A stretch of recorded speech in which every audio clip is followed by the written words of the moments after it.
Renaissance man. And do me a favor, if you're watching this for the first time through, make sure you give the video a thumbs up. If you are on your phone, double tap the screen. It gives the video a thumbs up. Okay, I appreciate it if you would do that. And also, don't forget to check out my other YouTube channel called Man, Husband, Father. Again, it's called Man, Husband, Father. And I know YouTube is not going to give y'all instantaneously alerts when I go live. I know it takes some time to do it. And as of right now, we're almost a full minute in. And no one is showing as being in here as of yet.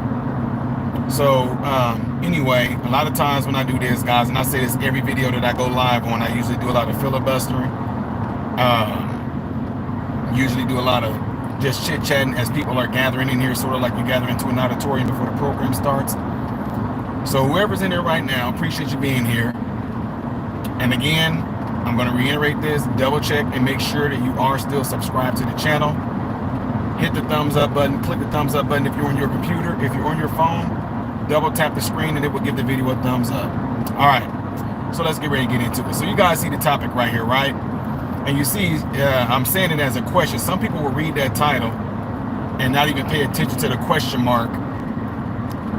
They'll read the title and won't even pay attention to the question mark. It's a question. And it says, Black Americans have to work twice as hard to make it. And the reason why I'm bringing that up is because, guys, if y'all didn't know, of course, another video of me kind of made its way around the internet. And it was me doing a Uno reverse card when I went up and talked with Charlie Kirk. Shout out to Charlie Kirk, by the way. People thought that I was going to get up there and combat Charlie Kirk, when all I did is go up there and put an Uno reverse card on a lot of people who thought I was about to be up there and play the Victim Olympics. So what came of that is, after that video, there were a lot of black people that reached out and they were upset. And most of the stuff I just completely shut down right from the jump. But one of the craziest things that came out is that they were saying in the comment section of that Charlie Kirk video, oh yeah, we glad that this black guy made it out. We glad that he made it from the ghetto. We glad he made it from the hood. Yada yada peanut butter. Right? Now, what came about is the fact that they said, along with some other white people who were conservative, the white people, a lot of the white people were conservative that made this comment, along with some of the blacks who are Democrat, right? You know what they said?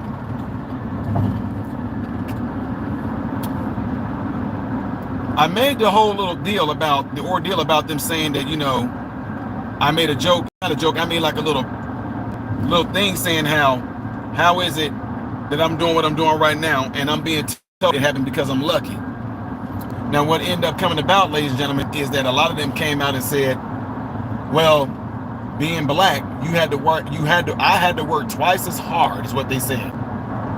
There is amazing. They told me that I had to work twice as hard to get where I am right now. So what busted up a lot of people that are on the right, and what I mean by right, these were conservative people. A lot of them were conservative white men. Is I said, no, I didn't have to work twice as hard. And these people tried to tell me, yes, I did. I said, how? Because if I had to work twice as hard, then you might as well agree with the Democrats. You might as well agree with them. What made you say, or what made you think that I had to work hard? I had to work twice as hard. And if I had to work twice as hard, who is that came along and measured that for me to say what twice as hard it is compared to anybody else that did what I'm doing? Who are you measuring that up against? There's too many variables that come into play, because as of right now, there are a lot of blacks, young black children right now. They're in college at the age of 13, 14 years old, smart kids. Did they have to work twice as hard? Right? Really, really smart kids. Did they have to work twice as hard to get where they are? So the reason why I'm saying that is because, to me, when I debunk people that said I just happen to get lucky. And I tell them that is an insult to black people to say that I got lucky for getting out of the circumstances that I was in. So I tell them that it's an insult because what you're saying is that it wasn't because I made good decisions. It wasn't because I surrounded myself with the right people. You know, it wasn't because I chose to network with people. It wasn't because I chose to reach out to all sorts of different resources within the city, be it an after school program, be it a lunch program, be it a pantry program. Oh no, it's all because I just happened to get lucky. So I put any of you who make these claims that someone like me, that I had to work twice as hard to get where I am or achieve where I am, I put you in that same category with those people that said I got lucky. Who are you to tell me that I had to work twice as hard? What does that look like? Because as far as I'm concerned, there was no working twice as hard. And to be quite honest with you, I tell my mentees, I don't even say that it was hard work. I know the whole notion we all like to say, you know, lace up your boots, lace up your bootstraps, whatever like that. So what I tell my mentees is not that it's hard, it's time consuming. Y'all follow me? Most of the things, and I'm one of those people that sit back and I think, it's not that it's hard. If you want to be honest about it, it's just, it can be time consuming, which means you have to take time to learn it, right? You have to take time to understand it. You got to take time to comprehend it. Then you have to take what you've learned, and one of the best ways to do it is teach somebody else what you have learned. That way you know that you fully comprehended it and that it's sticking with you, right? So the reason I really want to drive this home is because a lot of people don't understand that all of us have our gifts. All of us have our gifts. All of us have our abilities. All of us have our talents, right?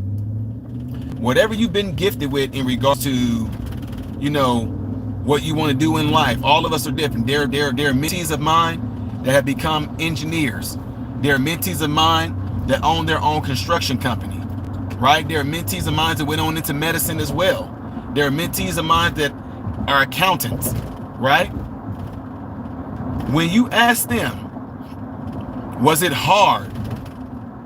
They'll tell you, oh no, you know what Mr. Ty always told us, that it's not hard. Mr. Ty always said it's time consuming. It takes up your time to learn a skill. It takes up your time to learn an ability. It takes up your time to learn certain occupations. Anybody that has ever worked a job, you had to be trained by someone, right? And in the beginning, I'm just telling you, I want y'all to really think about this. In the beginning, we've all learned to say, man, when I first started off, man, it was hard. Was it really hard? It was just, we call it hard. It wasn't that it was hard. It just took time for you to learn it. It took time for you to fully understand it. But once you understood it, like clockwork, it's nothing to it, right?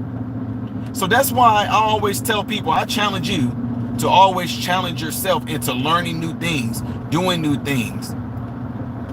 Because we have an awesome thing in our mind we have an awesome thing in our head called a brain. And always learning something new, learning something different, it increases your neurons in your brain. You know, it's amazing that when you learn a new task, your brain forms new neurons when you learn something new. That's why I'm ever learning, ever having conversations, ever talking about something new, because it's really, really good for your overall mental health, and it's really, really good for your overall being. We are some very, very talented individuals and human beings that God put on this earth. And a lot of us have things that we can do that can be considered almost limitless. So when I went to school, college, I had to learn and understand anatomy and physiology, kinesiology, cytology, microbiology, gross anatomy. I had to learn these things, pharmacology. I had to learn it just like everybody else. I had to understand it just like everybody else. I had to put in the time just like everybody else. And if I didn't understand it, in other words, if I didn't comprehend it, I went to tutoring. And someone had to break it down on a very basic level to where I could understand it and be able to take something that they taught me and be able to teach it back to them and apply it to medicine. A lot of people have to do it. That's why you go through rotations. That's why you go through clinicals. That's why you have residencies and things like that. Nobody comes out knowing how to do these things with just great awesomeness, right? So with that being said, we have to stop making that up for black people, saying that we had to work twice as hard. And some guy told me, well, the reason why you had to work twice as hard, Ty, is because you came from nothing. Well, again, who are you to measure that for me to tell me that I had to work twice as hard?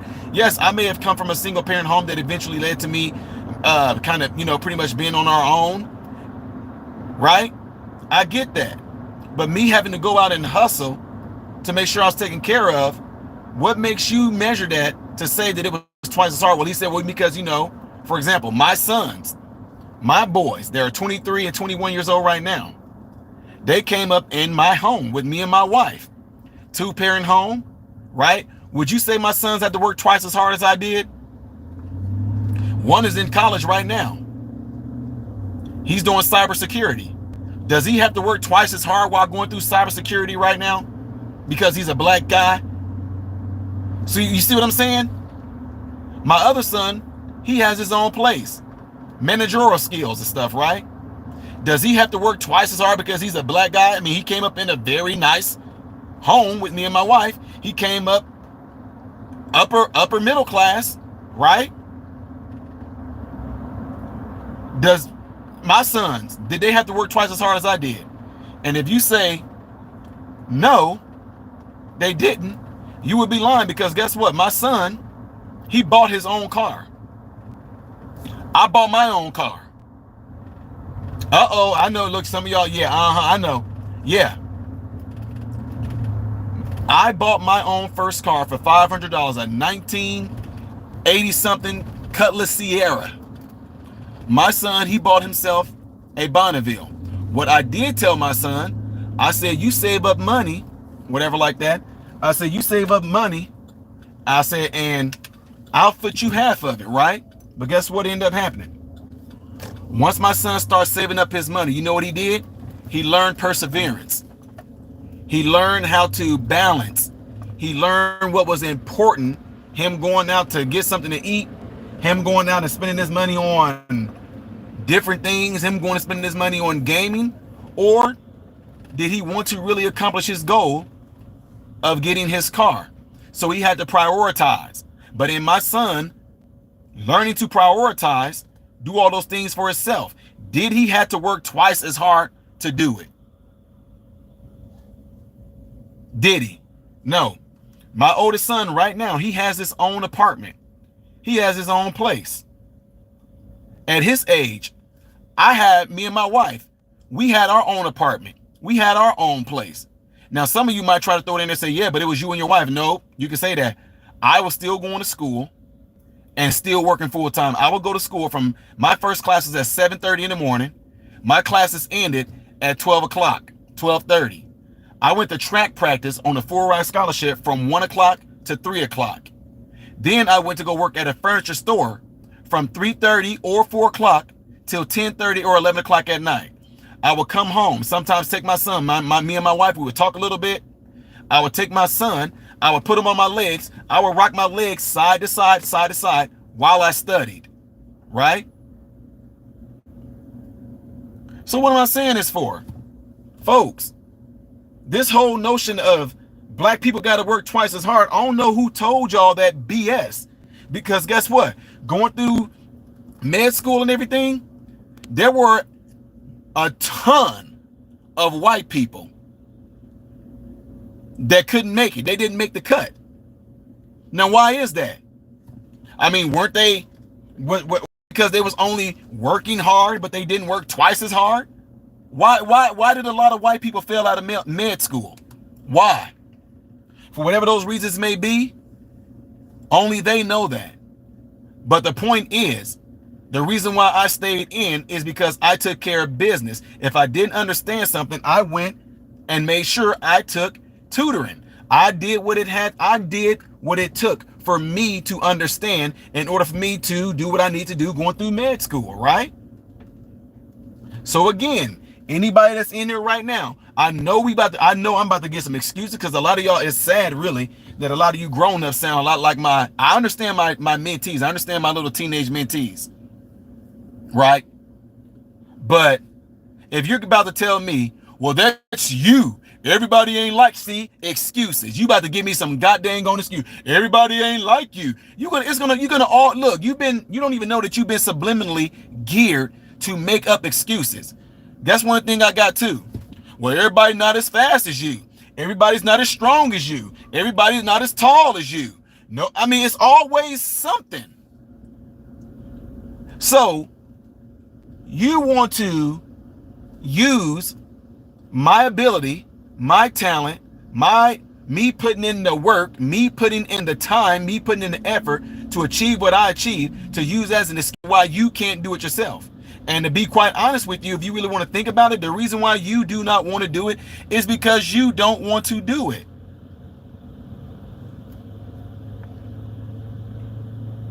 That's the main reason why you don't want to do it, is because you do not want to do it. You don't want to put in the effort. You don't want to put in the time.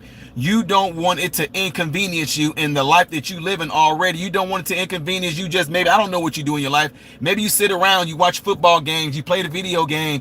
Maybe I'm just being honest with you guys. Maybe you work at McDonald's or something like that, and when you get off of work, you just come home and chill. But guys, all we have on this earth is time. All you have is time. And once it's up, it's a wrap. So when you get off of work, you want to go and try to take an extra class. You want to go and try to do something to better yourself, better your life, better your family. You got all the time to do it. Now, some of you, I know we all got different variables and things like that. Some of y'all might work in a factory or something like that. But again, you can always find time to break things up to accomplish whatever it is that you want to accomplish, any goals or anything like that, okay? Now, some of y'all up here worried about me driving. Y'all know, I get it. I understand y'all. Appreciate the love and everything like that. But trust me, if I wasn't here talking to you guys, one hand to be on the steering wheel, looking at the road, driving just like I'm doing right now. You guys right now, you are no different than me talking to my wife or anybody I have in the car. You guys are no different than my mentees that would be in the car with me right now. Now, y'all say, oh, my hands ain't on the steering wheel. That's because I'm going through a car wash. Okay? It's all right, folks. Now, what a lot of people don't understand is this. I make sure that my mentees, as they're going through their life, I make sure that they surround themselves with other people who are motivated, other people who are goal-oriented, other people who got a drive in them to accomplish something. You have to surround. I'm telling you, it's so crazy. This stuff will rub off on you. If you are a person and you get around positive people, you get around people that have drive, they have ambition, they have goals, you know, they have a great outlook, most of the time, you will start to pick up on that same exact type of energy. You will start to look within yourself as in, what is it that you want? What is it that you want to do? What is it that you want to accomplish? Give me 1 second while this water is blasting. Make sure you guys hit that thumbs up button right now.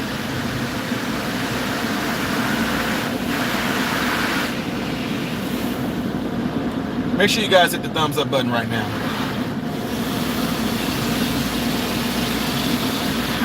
Going through some water right now. If you have not yet, click the thumbs up button right now. If you're on your phone, just double tap the screen. Double tap the screen that gives the video. It gives the video a thumbs up. So make sure you guys do that. I appreciate that.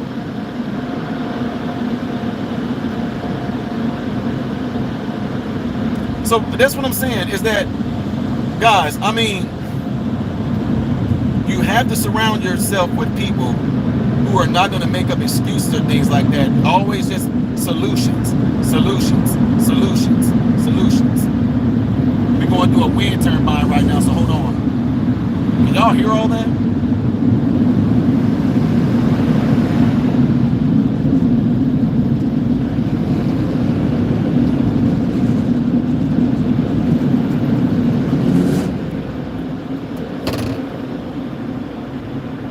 All right, rolling again. So what I said is this: you got to surround yourself with positive people, people who are ambitious. Surround yourself with people that got drive. You know, people who are going somewhere, people who have a destination. They're going somewhere. You have to surround yourself with people like that. Surround yourself with people who don't make up excuses for not doing anything or not accomplish anything, but instead surround yourself with people that want to actually have solutions, or people that actually want to try to figure out, because that's all it is, guys. Y'all don't even know this. On some mental levels, spiritual levels, micro levels, do you know that you fail every day? You fail at something almost every day, but you do things to correct it, right? Oh man, this happened. What did you do to correct it? Oh man, that happened. What did you, like right now, all of you that are in here right now, can you think of anything that you did? I don't know, maybe you broke something before. Maybe you forgot your keys one day, whatever like that. So what did you do? You came up with a solution, didn't you? Now, like for example, most of the time when you get home, where do you put your keys? Some people say I put mine on the key hook. Some of y'all put y'all's on the table. Some of y'all got a little bowl or a tray on your coffee table that you just come right in the house, you put your keys on there. But there was a time where you didn't do that. But you became solution oriented, and you figured out, if I put it here, now it's going to be popped in my mind. I know as soon as I come home, I don't even have to think about it. My key is going right in that spot right there. My wallet is going right there in that spot right there. So when I get up in the morning to go to work and I'm about to leave, I know my stuff is right there. Now something that used to be a problem, you made a solution to it. Now it's just a part of your daily life. So what I'm saying, most of the time, people who are successful are constantly thinking about solving issues, solving problems. And I kid you not, this is why I think that this is one of the reasons why I am in the medical field. This is the reason why I'm a medical director right now, is because I like solving problems. I like solving issues. I like helping people. I like fixing things. That's why on my YouTube channel right now, y'all like, dude, why are you doing all that stuff? It's a part of who I am. I like to take care of things. It's a drive in me. But there was a time where I didn't like doing nothing. I made up excuses just like a lot of you guys are doing right now. It ain't never gonna be good. I ain't never gonna have a birthday. I ain't never gonna have no Christmas. I ain't never gonna have this. And I ain't never gonna, you know what happened? All those things that I kept on saying I never was gonna have, I didn't get them.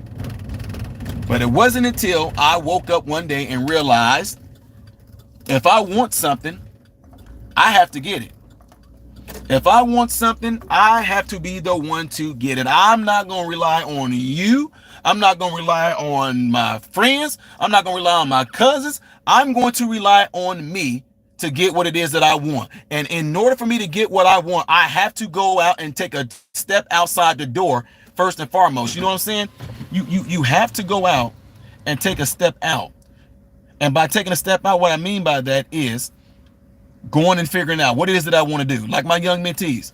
Well, I don't know. You don't know what? What do you want to do? Like, oh man, I want to work on cars, Mr. Ty. Okay, well, guess what? I'm going to hook you up with a mechanic, or I'm going to hook you up with one of these trade schools that they do a lot of things like that in regards to cars. And we're going to go there and they're going to let you observe and watch. They're going to tell you how to fix things. Now you get to get your hands wet. You know, you get to go in there, get your hands dirty a little bit. They might show you how to change something, or change this or change that. That's what we do. But you have to want to do that. If you don't want to do it, there ain't no sense in you talking to me about it. And that's what I do with these people right now, these grown folks. Man, it's hard out here. What's so hard? Because okay, after all that talking you're doing, after all that complaining you're doing, I'm going to ask you as a grown man, what is it that you want to do? No, man, see, this is what gets me. Right now in 2025, I have grown-ups right now. I shouldn't have to fight tooth and nail with you as a grown-up to simply ask you what it is that you want to do.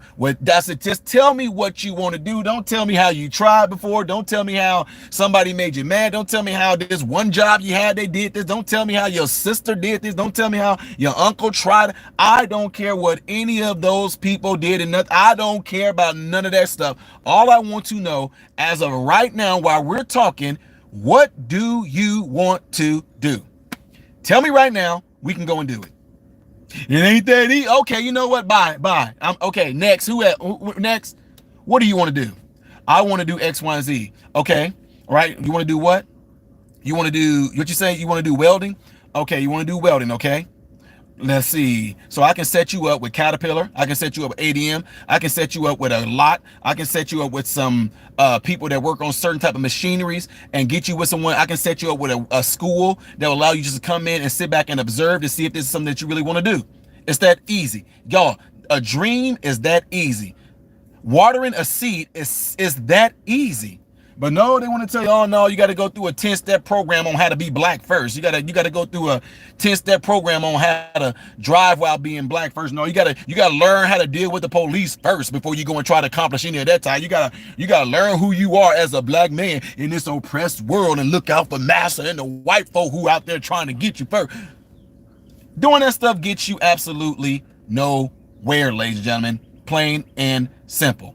With that being said, ladies and gentlemen, make sure you guys hit the thumbs up button on the way out of here. I got to get ready to go take care of some business. Y'all know how I end all my videos. I am Ty Smith, Model Renaissance Man. I hope and pray that every last one of you guys have food, shelter, and clothing. And most of all, praying every last one of you guys are in great health, mentally, physically, and spiritually. God bless you all through Jesus.